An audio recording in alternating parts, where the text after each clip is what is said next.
Hello guys, have a nice day. आज का topic ले रहा हूँ डिटेलिंग ऑफ IS 2502 1963। इस कोड में एक्चुअली बार बेंडिंग शेड्यूल तैयार करने के लिए छड़ों की कितनी लंबाई जो है ली जानी चाहिए उसके बारे में डिटेल से उल्लेख किया गया है। तो इसी टॉपिक को स्टार्ट करते हुए इसके प्रारंभ में पहले इसके बेसिक टर्म्स हैं, जैसे हुक है, बेंड है, इनके संबंध में कुछ बेसिक टर्म्स की जानकारी आज के वीडियो में मैं करा रहा हूँ। आगे डिटेल में हम BBS तैयार करने के लिए भी जो है अब नेक्स्ट वीडियो में जो है मैटर आपको डिस्कस करूँगा। तो इस वीडियो में मैं ले रहा हूँ हुक एंड बेंड क्या होते हैं, हुक और बेंड अलाउंस क्या होते हैं, एंकरेज लेंथ ऑफ हुक और बेंड ये क्या होती हैं। इसके लिए हम सबसे पहले इस कोड में एक क्लास 3.2.1 का आपको परिचय कराने जा रहे हैं। इस क्लास में जो लिखा है unless otherwise indicated in the schedule, जब तक शेड्यूल में स्पष्ट रूप से न इंडिकेट किया गया हो, न लिखा गया हो, तब तक हुक या बेंड ये दोनों हमेशा सर्कुलर बेंड में ही मोड़े जाने चाहिए। यानी सर्कुलर के अलावा और कोई कर्वेचर नहीं लेना चाहिए। यानी ये इसका कर्वेचर भी सर्कुलर होना चाहिए, ये भी कर्वेचर इसका सर्कुलर होना चाहिए। इसके बाद जो है इसमें इंटरनल रेडियस इस कर्वेचर की कितनी रखी जाएगी, इसको फिगर 1A और फिगर 1B में दर्शाया गया है, चित्र में एक्सप्लेन किया गया है। और इसके बाद हुक अलाउंस कैपिटल H और बेंड अलाउंस कैपिटल B, इसकी वैल्यू जो है टेबल 2 पेज 7, इसी कोड के पेज 7 पर टेबल 2 है, इसमें H और B की वैल्यू जो है दी गई हैं। आप वहां से इनकी वैल्यू देख सकते हैं। तो पहले फिगर 1A 1B को हम समझ लेते हैं। फिगर 1A जो है हमारा ये हुक के लिए है। यहाँ पर ये स्ट्रेट बार आ रही है, यहाँ से हमारा बेंड शुरू होता, हुक शुरू होता है। तो हुक यहाँ से यहाँ तक सर्कुलर शेप में रखा जाएगा। ये इंटरनल इसकी जो रेडियस है वो KD के बराबर रखी जाती है, K टाइम्स D। तो KD इसकी रेडियस है, यानी यहाँ से यहाँ तक की दूरी भी KD है, ये भी KD है। और इसके बाद यहाँ से यहाँ तक का जो ये स्ट्रेट लंबाई बाद में छोड़ दी जाती है, ये हमारी 4D के बराबर होती है। तो ये 4D के बराबर होती है, यानी 4 डाया, और ये हमारी रेडियस इंटरनल ये KD होती है। इसके बाद हमारे हुक के आउटर फेस तक की जो है से हम वर्टिकल प्रोजेक्शन ड्रा करते हैं अगर, तो ये हमारी इस छड़ की सीधी लंबाई आगे बढ़ाने पर ये कहाँ तक जाता है, ये जितना दूरी यहाँ से यहाँ तक की होगी वही दूरी यहाँ से यहाँ तक की हुई। तो ये यहाँ से यहाँ तक ये तो हमारा रेडियस है, KD है, और इसमें एक D और जोड़ दिया तो K+1D के बराबर हो गया। इस तरह से ये डिस्टेंस यहाँ से यहाँ तक की जो है K+1D के बराबर होती है। तो ये डिस्टेंस, ये पॉइंट कहाँ पर है, इसके आउटर फेस की सीध में है। इस आउटर फेस से, यानी हुक के आउटर फेस से जो प्रोजेक्शन ड्रॉप करेंगे उस प्रोजेक्शन तक की ये क्षैतिज दूरी है K+1D। ये रेडियस KD हो गई और ये स्ट्रेट पोर्शन 40। अब इसी तरह से 1B में बेंड दर्शाया हुआ है। जो ये बेंड हमारा दर्शाया हुआ है, इस बेंड में क्या है, यहाँ सेमी सर्किल की जगह पर हम क्वार्टर सर्किल बनाते हैं, लेकिन इसकी रेडियस वही KD के बराबर रखते हैं। और ये स्ट्रेट पोर्शन 4D ही रखा जाता है। 4D रखने के बाद ये इसका स्ट्रेट पोर्शन फिर वही K+1D के बराबर होता है। इसके आउटर फेस से यहाँ तक की दूरी कितनी है, ये हमारी K+1D के बराबर होती है। अब इसमें ये देखिए H क्या है और ये B क्या है, ये हुक अलाउंस है, ये बेंड अलाउंस है। हुक अलाउंस क्या है कि इसका कर्वेचर यहाँ से स्टार्ट होता है। तो इसमें एक चीज देखिए, जो ये यहाँ से यहाँ तक की जो सीधी लंबाई थी K+1D, अगर हम इसको इस कर्वेचर की दिशा में मोड़ दें तो ये कर्वेचर के मोड़ पर ये मान लीजिए यहाँ तक आती है। तो इसी जगह ये सेक्शन ले लिया जाता है, यानी यहाँ से यहाँ तक छड़ की जो वास्तविक लंबाई है, कर्व में जो लंबाई है, ये लंबाई इसी लंबाई के बराबर है, यानी कितनी है, K+1D के बराबर। और इस सेक्शन के बाहर जितनी भी ये कर्व लंबाई है और प्लस ये स्ट्रेट लंबाई है, इस पूरी लंबाई को मिला करके जो टोटल लंबाई है इसी को हम हुक अलाउंस के नाम से जानते हैं। तो ये हमारा हुक अलाउंस कहलाता है। यही चीज़ यहाँ पर ये है बेंड के केस में, ये हमारा सीधी लंबाई K+1D जो है इसको बेंड किया तो ये हमारा एक पॉइंट या सेक्शन यहाँ प्राप्त हुआ, यानी इस सेक्शन के नीचे तक की जो वास्तविक लंबाई है वो हमारी इसी लंबाई के बराबर हो गई, तो ये K+1D हो गई। और बाकी हमारी ये कर्व लंबाई प्लस स्ट्रेट लंबाई दोनों को मिला करके ये हमारी बेंड लेंथ हो गई। तो इस तरह से ये बेंड अलाउंस के नाम से जाना जाता है और ये हमारा हुक अलाउंस के नाम से जाना जाता है। तो ये हमारे दोनों अलाउंस हो गए, इन्हीं की वैल्यूज ज्ञात करनी है आपको। इसके लिए तालिका दी गई है टेबल 2 कोड में। अब इसमें जो ये इंटरनल रेडियस आपको बताया गया कि ये KD के बराबर होती है, तो इंटरनल रेडियस को देख लें। अगर हमारी मुख्य छड़ का व्यास जिसमें हुक लगाया गया है वो 25 मिलीमीटर से के बराबर या उससे कम रखा गया है, तो K की वैल्यू जो है 3 अलग अलग तरह के स्टील के लिए, पहली स्टील माइल्ड स्टील जो कि IS 432 1960 अथवा IS 1139 1959 के अनुरूप है। दूसरी मीडियम टेंसाइल स्टील है, ये भी हमारी इसी कोड के अनुसार है 432 1960 और IS 1139 और 1959 ये इस कोड के अनुसार, यानी दोनों के कोड एक ही है। नीचे अगला है कोल्ड वर्क स्टील, इसी को हम HYST स्टील भी बोलते हैं। ये इसके लिए जो कोड है वो 1786 1961 कोड का में इसके डिटेल दिए गए हैं, इसकी सारी प्रॉपर्टी दी गई हैं। तो ये भिन्न भिन्न प्रकार के स्टील के लिए K की वैल्यू कितनी ली जाती है, तो माइल्ड, इसको हम इन जनरल मौखिक रूप से ऐसे याद कर सकते हैं। माइल्ड स्टील के लिए K का मान 2 लिया जाता है अगर डाया 25 या 25 से कम है। मीडियम टेंसाइल स्टील के लिए 3 लिया जाता है और कोल्ड वर्क स्टील या HYST स्टील के लिए 4 लिया जाता है। लेकिन अगर डाया हमारा 25 से ज़्यादा हो, मेन छड़ का व्यास जो है 25 मिलीमीटर से ज़्यादा है, तब K की वैल्यू जो है माइल्ड स्टील के लिए 2 के स्थान पर 3 रिकमेंड की गई है। मिनिमम 2 तो है ही, लेकिन ये रिकमेंडेड 3 है। इसी तरीके से इसके इसमें मीडियम टेंसाइल स्टील के लिए रिकमेंडेड जो K की वैल्यू है वो 4 है और मिनिमम 3 है। इसी तरह से इसके केस में रिकमेंडेड 6 है और मिनिमम 4 है। ये हमारे K की वैल्यूज हो गई। और इसके बाद हुक अलाउंस H और बेंड अलाउंस B, इनकी वैल्यूज आप देखें। K बराबर 2 के लिए H की वैल्यू जो है 9D के बराबर आती है, K बराबर 3 के लिए 11D के बराबर आती है, K बराबर 4 के लिए 13D के बराबर आती है और K बराबर 6 के लिए 17D के बराबर आती है। तो आप ये मौखिक भी याद कर सकते हैं। अब आप तालिका सेकेंड 2 नहीं देखना चाहते तो आपको ये फार्मूले डायरेक्ट याद रखें और इससे K की वैल्यू इसमें रख दें। 2, 3, 4 और 6 जैसी स्टील हो उसी के अकॉर्डिंग हम K का मान चुन लें और K का मान यार K के अनुसार ही हम H की वैल्यू चुन सकते हैं। अगर हमने माइल्ड स्टील है तो फिर 9D प्रयोग करेंगे, HYST स्टील है तो फिर हम 13D यूज करेंगे। अगर 25 मिलीमीटर से कम व्यास है तो ये तीनों और 25 से ज़्यादा है तो फिर ये तीनों एक एक बढ़ा लेते हैं। इसी तरह से बेंड अलाउंस की वैल्यू जो है इन्हीं K की वैल्यूज के लिए 2, 3, 4 और 6 के लिए ये क्रमशः ली जाती है 5D, 5.5D, 6D और 7D for K values of 2, 3, 4 and 6। तो ये हमारी वैल्यूज हो गई। अदरवाइज हम कोड की तालिका जो टेबल 2 है उसको भी देख सकते हैं। ये कोड के पेज 7 पर दी गई है तालिका। तो आप इस तालिका इस तालिका को जो है एक नज़र डाल सकते हैं। तो देखिए तालिका में किस तरह से उल्लेख किया गया है।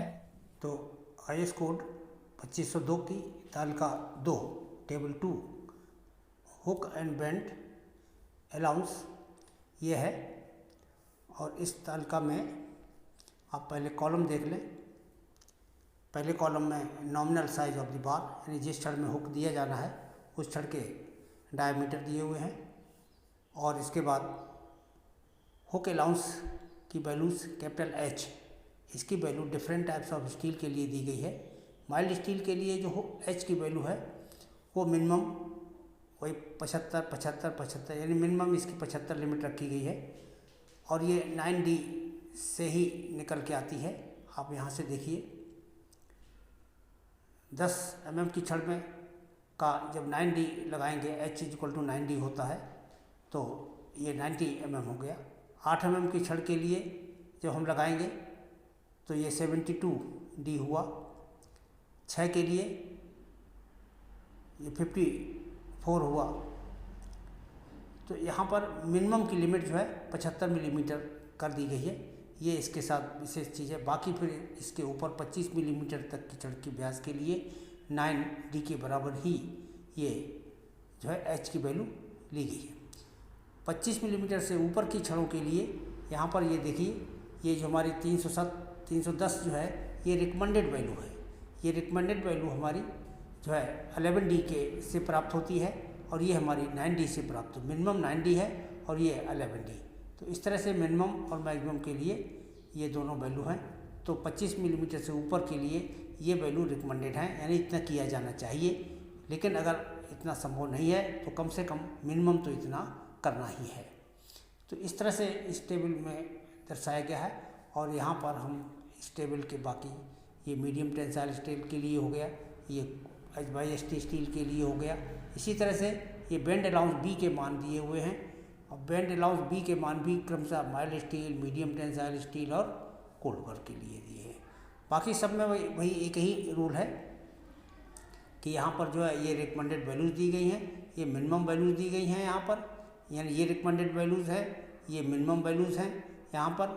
ये माइल्ड स्टील के लिए रिकमेंडेड वैल्यूज़ ये हैं और मिनिमम वैल्यूज़ ये हैं। तो इस तरीके से हम इस टेबल के द्वारा भी वैल्यूज देख सकते हैं। अन्यथा 9D, 11D, 13D आदि के द्वारा हम इनकी गणना स्वयं कर सकते हैं। तो ये तो आईएस कोड की एक टेबल है। इसका प्रयोग आप फ्रिक्वेंटली हुक अलाउंस और बेंड अलाउंस ज्ञात करने के लिए कर सकते हैं। हाँ, इसके बाद एंकरेज वैल्यू ऑफ हुक और बेंड ये क्या होता है। एंकरेज वैल्यू की डेफिनेशन IS 456 2000 में दी गई है और इसके लिए जो क्लाज है वो 26.2.2 है। IS 456 2000 इस क्लाज में ये लिखा हुआ है IS कोड 456 2000 के क्लास 26.22 को आप देखिए एंकरिंग रिइंफोर्समेंट बार और 26.221 में है anchoring bars in tension.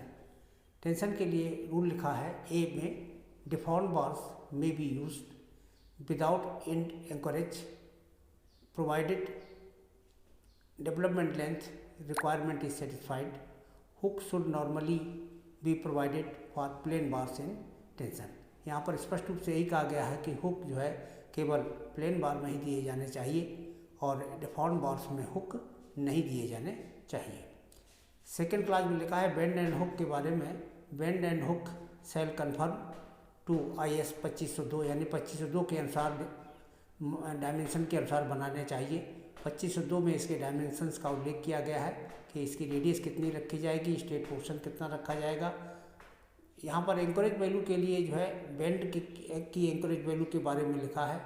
The anchorage value of the bend shall be taken as 4 times the diameter of the bar for each 45 degree bend, subject to a maximum of 16 times the diameter of bar। मतलब इसकी maximum value 16 times diameter, वही 16 dia के बराबर है। इसी तरह से hook के केस में है the anchoring value of the standard U type hook shall be equal to 16 times the diameter of the bar. तो यहाँ पर केवल माइल्ड स्टील में ही हुक के बारे में एंकरेज वैल्यू का उल्लेख है और कंप्रेशन वाल के केस में यहाँ लिख रहे हैं कि इसमें जो है हुक नहीं दिए जाने चाहिए। The anchorage length of the straight bar in compression shall be equal to the development length of the bar in compression as specified in 26.21। The projected length of the hook bends and straight length beyond the bend if provided for a bar in compression shall only be considered for development length। यानी इसमें encourage value के लिए extra कोई provision नहीं होता है। जो इसकी एक्चुअल लंबाई होती है हुक की, उसी लंबाई को हम डेवलपमेंट लेंथ में के साथ कैलकुलेट करते हैं। तो ये हमारा टेंशन में प्रत्येक 45 डिग्री बेंड के लिए 4 डाया का जो एंकरेज वैल्यू है, यही रूल जो है सब जगह एप्लीकेबल होता है। बाकी हुक माइल्ड स्टील में ही प्रयोग किए जाने चाहिए। HYST स्टील या उच्च सामर्थ्य के इस्पात में ये हुक नहीं देने चाहिए। लेकिन अपरिहार्य परिस्थिति में यदि हुक दिए जा माइल्ड स्टील में या उच्च सामर्थ्य की इस्पात में स्टील में HYST स्टील में हुक दिए जाते हैं तो उसके लिए दिए जा सकते हैं। ऐसा कहा है इन्होंने कि विशेष परिस्थिति हो, यानी आगे हमारे पास स्पेस अवेलेबल नहीं है सीधी छड़ को डालने के लिए और हमको छड़ की उतनी लंबाई एंकरेज के लिए प्रोवाइड करनी है, तो फिर हम उसको बेंड करके उस छड़ की लंबाई को प्रोवाइड कर देते हैं। तो इसमें एंकरेज वैल्यू का मतलब होता है कि बेंड बना देने से जो छड़ की वास्तविक जो एंकरेज हमको प्राप्त होता है वो छड़ की एक्चुअल लंबाई से ज़्यादा प्राप्त होता है। यानी जब कोई चीज टेढ़ी कर दी जाएगी तो उसको खींचना उतना कठिन होगा और उसी हुक की बराबर की लंबाई को जैसे यहाँ पर देखें, मान लीजिए यहाँ के बाद यहाँ तक जो हमारी ये कितनी लंबाई थी 12D थी। अभी नहीं कैलकुलेट किया, बाद में कैलकुलेट करेंगे। ये मान लीजिए कुछ लंबाई है यहाँ से यहाँ तक, इस लंबाई को हम सीधा कर दें तो जितना सीधा रखने पर जो उसकी एंकरेज वैल्यू है और यहाँ बेंड कर देने के बाद उसकी एंकरेज वैल्यू ज़्यादा होनी चाहिए, क्योंकि मुड़ जाने से फिर इसको खींचना आसान नहीं होता। इसको खींचने में ज़्यादा बल की आवश्यकता होती है। तो उन्होंने ये दिया है कि प्रत्येक 45 डिग्री बेंड के लिए 4 डाया के बराबर एंकरेज वैल्यू ली जाती है। इस तरह से 45 डिग्री के बेंड के लिए एंकरेज वैल्यू कितनी हो गई 4 डाया। 90 डिग्री बेंड के लिए 8 डाया और 135 डिग्री बेंड के लिए 12 डाया और 180 डिग्री बेंड के लिए 16 डाया। तो ये हमारी वैल्यूज हो गई प्रत्येक प्रकार के बेंड के लिए। तो ये हमारे एंकरेज वैल्यू है। कोड ने HYST स्टील या मीडियम टेंसाइल स्टील की एंकरेज वैल्यू के बारे में कोई उल्लेख नहीं किया है। इसके बारे में वास्तव में कोड के रिवीजन की आवश्यकता है। इसके बारे में साइलेंट है, ना तो 2502 कोड में और ना ही IS 456 2000 में, दो में किसी में भी इस टॉपिक पर कि HYST स्टील में बनाए गए हुक की एंकरेज वैल्यू क्या ली जानी चाहिए, क्योंकि आवश्यकता पड़ने पर बनाया जाता है। केवल इतना कह देने से कि इसमें नहीं बनाने चाहिए, क्योंकि विशेष परिस्थिति में रिकमेंड किया गया है कोड में कि ये हुक इसमें लगाए जा सकते हैं। अगर हुक लगाए जा रहे हैं तो इसकी जो एंकरेज वैल्यू है वो कितनी होगी, इसका उल्लेख चूंकि नहीं है, ये कोड में किया जाना चाहिए। अभी तक ऐसी कोई जानकारी कहीं नहीं मिल पा रही है कि इसमें हुक की एंकरेज वैल्यू। हाँ, हम अपने प्रैक्टिकल एस्पेक्ट से, यानी हमको अगर स्वयं फील्ड में कहीं आवश्यकता पड़ जाती है, ऐसी परिस्थिति की हम HYST स्टील में हुक बनाते हैं, तो उसकी एंकरेज वैल्यू जो उसकी एक्चुअल लंबाई है छड़ की, जो जितने लंबाई का हुक बना है उससे ज़्यादा ही होगी। इतना तो निश्चित है कि जब माइल्ड स्टील में ज़्यादा होता है तो इसमें भी ज़्यादा होना चाहिए। तो अधिक होती है, हम अनुमान से या उसको फैक्टर ऑफ सेफ्टी में अतिरिक्त छोड़ करके हम जो है वास्तविक लंबाई एक्चुअल बेंड की लंबाई के बराबर ही ले लेते हैं, और जितनी उसकी एक्स्ट्रा लंबाई होगी, एंकरेज वैल्यू होगी, वो सुरक्षा की दिशा में अतिरिक्त सुरक्षा के लिए वो एक्स्ट्रा लंबाई के रूप में पड़ी रहे हो सकती है, या उसका प्रयोग हम कर सकते हैं। यानी वो हमारा बेंड जो है और सुरक्षित ही हो जाएगा। तो ऐसा मान करके हम अपना काम चला लेते हैं। लेकिन ये बात कोड में इसके बारे में चर्चा होनी चाहिए, या इसके बारे में कोई ना कोई दिशा निर्देश दिए जाने आवश्यक है। ये मेरा अपना मत है।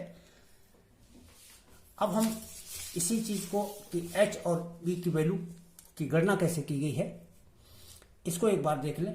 ये जैसे एक स्टैंडर्ड हुक का हमने फिगर बनाया हुआ है। ये लाल कलर से हमने एक माइल्ड स्टील का हुक बनाया है। इसकी इंटरनल रेडियस 2D है, इंटरनल रेडियस 2D है और ये हुक हमारा इस तरह का बनेगा। जब हम यही हुक माइल्ड स्टील में लगाएंगे, मीडियम टेंसाइल स्टील में लगाएंगे, तो इसका इंटरनल रेडियस हमको 3D लेना पड़ेगा। तो जब हमने 3D लेकर के ये इंटरनल रेडियस बना करके सेमी सर्कल बनाया तो ये हमारा इससे बड़े साइज का बना। और इसी तरीके से H/ST स्टील में जब हमने H/ST स्टील में जब हमने हुक बनाया तो उसकी इंटरनल रेडियस हमको कितनी लेनी पड़ी, 4D लेनी पड़ी। तो जो 4D रेडियस का जो हम सेमी सर्कल खींचेंगे तो ये इतना बड़ा बनेगा। और इस तरीके से ये हमारे हुक के साइज क्रमशः बढ़ते चले जाते हैं। माइल्ड स्टील का हुक इस साइज का रहता है, मीडियम टेंसाइल स्टील का हुक इस साइज का रहता है और H/ST स्टील का हुक का आकार ये होता है। क्योंकि हमको इंटरनल रेडियस उसी हिसाब से मेंटेन करनी है, 2D, 3D और 4D। तो प्रैक्टिकली आप देखें, अभी चूंकि ये प्रैक्टिस में नहीं है इसलिए डाउट हो सकता है कि हुक हर एक के केस में एक ही होगा, लेकिन ऐसा नहीं है। ये स्टील की स्ट्रेंथ के अकॉर्डिंग इसका आकार बड़ा होता चला जाता है। इसी चीज को H यहाँ पर देखिए, जो अलाउंस की गणना H है हमारा, ये आखिर कैसे प्राप्त हुआ, हम इसकी गणना एक करके बताते हैं। हम पहले लेते हैं माइल्ड स्टील का केस और छड़ का व्यास ले लेते हैं 25 मिलीमीटर से कम अथवा उससे बराबर। इसके लिए K की वैल्यू 2 होती है, अभी हम पीछे बता चुके हैं। तो K की वैल्यू जब इसकी 2 है तो हुक की लंबाई की गणना हम करते हैं, एक्चुअल लंबाई की गणना हम स्वयं कैलकुलेट करते हैं मैथमेटिकली। तो देखिए हुक हमारा यहाँ से स्टार्ट हुआ, जब हुक यहाँ से स्टार्ट हुआ ये इस तरह से मुड़ता हुआ और ये सीधा पोर्शन है। तो पहले सेमी सर्किल की लंबाई हम टोटल कैलकुलेट कर लें। हमारी इंटरनल रेडियस कितनी है, 2D है। तो बार के सेंटर लाइन की रेडियस कितनी हो जाएगी, 2D प्लस हाफ डाया और जुड़ जाएगा। तो ये 2D plus half dia 2.5D हो गया। तो इसका रेडियस हो गया 2.5D। अब इसका सेमी सर्किल की लंबाई, तो सेमी सर्किल की लंबाई कितनी हो जाएगी, टोटल सर्किल की लंबाई रेडियस के पदों में 2πr होती है। तो सेमी सर्किल की कितनी हो जाएगी, πr हो जाएगी। तो पाई इंटू रेडियस, और रेडियस की वैल्यू कितनी है, 2.5D के बराबर है। तो इस तरह से पाई इंटू 2.5D ये हमारा सेमी सर्किल की यहाँ से यहाँ तक की लंबाई हो गई। और इसमें हम ये 4D लंबाई और जोड़ देते हैं। ये 4D जोड़ दिया, इसको कैलकुलेट किया तो ये 11.85D आ गया, जो कि नियरली 12D के बराबर है। तो इस तरह निष्कर्ष ये निकला कि माइल्ड स्टील के लिए यहाँ से यहाँ तक की जो हमारी ये टोटल लंबाई है ये 12D के बराबर प्राप्त हो गई। अब हुक अलाउंस की वैल्यू जो है K बराबर 2 के लिए भी पीछे तालिका में आपने ज्ञात की थी कि ये 9D दी हुई है क्वेश्चन में। तो ये यहाँ से यहाँ तक ये 9D दिया हुआ है। अब यहाँ से यहाँ तक ये कितना हुआ, तो ये इस सेक्शन के बारे में हम एक बार फिर से यहीं दोबारा बता देते हैं कि अगर हम इस छड़ से यहाँ सीधा ले जाते हैं तो इस सीधी छड़ को जैसे हम मोड़ते हैं इसमें, तो ये जिस जगह पर, तो इस कर्वेचर यहाँ इस जगह पहुंचेगी। यानी ये सीधी छड़ है और सीधी छड़ जब बेंड हो जाएगी कर्व में तो ये इस जगह सेक्शन पहुंचता है। तो इसका मतलब ये जो लंबाई है यहाँ से यहाँ तक की, ये वही लंबाई है जो कि ये लंबाई है। और ये लंबाई K+1D है और K+1, K का मतलब 2 है। तो K+1 कितना हो गया, 3 हो गया। तो ये 3D हो गया। तो यही 3D लंबाई की दूरी पर ये एक सेक्शन इस कर्व पर ले लिया जाता है। और इसके बाद की जो हमारी टोटल कर्व की लंबाई है स्टेट पोर्शन को जोड़ते हुए ये पूरी कैपिटल H कहलाती है। तो हमने गणना के द्वारा यहाँ से यहाँ तक की पूरी लंबाई 12D निकाल चुके हैं। ये हमारी लंबाई कितनी है, ये 3D है। तो ये 3D है और ये पूरी 12D है। तो 12D में से 3D घटा देंगे तो कितना बचेगा, 9D। तो ये 9D कैपिटल H की वैल्यू 9D इसी तरह से आई हुई है। तो ये जो कोड में पीछे तालिका में दिया हुआ है कि K बराबर 2 पर H का मान 9D लिया जाना चाहिए, वो इस तरह से हम गणना के द्वारा भी निकाल सकते हैं कि इस H की वैल्यू कितनी होनी चाहिए। तो ये H की वैल्यू 9D इस तरह से आ गई, क्योंकि देखिए 3D प्लस 9D बराबर ही 12D होता है। तो इस पोर्शन की लेंथ हमारी 12D आ गई। इसकी एक्चुअल लंबाई यहाँ से यहाँ तक देखिए 12D है और इसकी एंकरेज वैल्यू जो है कोड के अनुसार ये 16D दी हुई है। तो इसकी वास्तविक लंबाई से एंकरेज वैल्यू ज्यादा दी हुई है। जब हम 90 डिग्री बेंड के केस में देखते हैं यही चीज, तो इसमें क्वार्टर सर्किल होता है, सेमी सर्किल नहीं होता है। क्वार्टर सर्किल की जो लंबाई की गणना जब हम करेंगे तो जो सेमी सर्किल की लंबाई है पाई इंटू 2.5d, इसका हाफ कर लेंगे तो हाफ करके ये हमारा क्वार्टर सर्किल की लंबाई हो गई। क्वार्टर सर्किल की लंबाई जो है में +4d और जोड़ देंगे, ये हमारी 7.9d आ गई, अप्रोक्सीमेटली 8d है। पीछे तालिका में k बराबर 2 के लिए बेंड अलाउंस का वैल्यू 5d दी हुई है, तो यहां से देख लीजिए ये हमारी k+1d कितना हो गया, 2+1 यानी 3d ये हो गया, और ये टोटल 8d आया। यहां से यहां तक की लंबाई कितनी, 8d में से 3d घटा दो तो कितना बचेगा, 5d, और यही 5d की वैल्यू तालिका में भी दी हुई है। तो इस तरह से हम इस गणना को चेक कर सकते हैं कि ये गणना हमारी b की वैल्यू, और अन्यथा ये सब गणनाएं करने की आवश्यकता नहीं है। आपको b की वैल्यू पिछली तालिकाओं से k की वैल्यू के अनुसार k बराबर 2 पर 9d, k बराबर 3 पर 11d, k बराबर 4 पर 13d और k बराबर 6 पर 17d, इस तरीके से हम ये डायरेक्ट याद रख सकते हैं। इसी तरह से b की वैल्यू भी जो है क्रमशः 5d और फिर 5.5d और फिर इसके बाद 6d, तो इस तरह से फिर 7d, इस तरह से हम b की वैल्यू भी याद रख सकते हैं। ये केवल कंसेप्ट क्लियर करने के लिए हमने प्रत्येक की गणना करके यहाँ बताया हुआ। सिमिलरली ये माइल्ड स्टील के लिए वही गणना है, और ये हमारी HYST स्टील के लिए। HYST स्टील में की गणना को हम यहाँ चेक करके देखते हैं।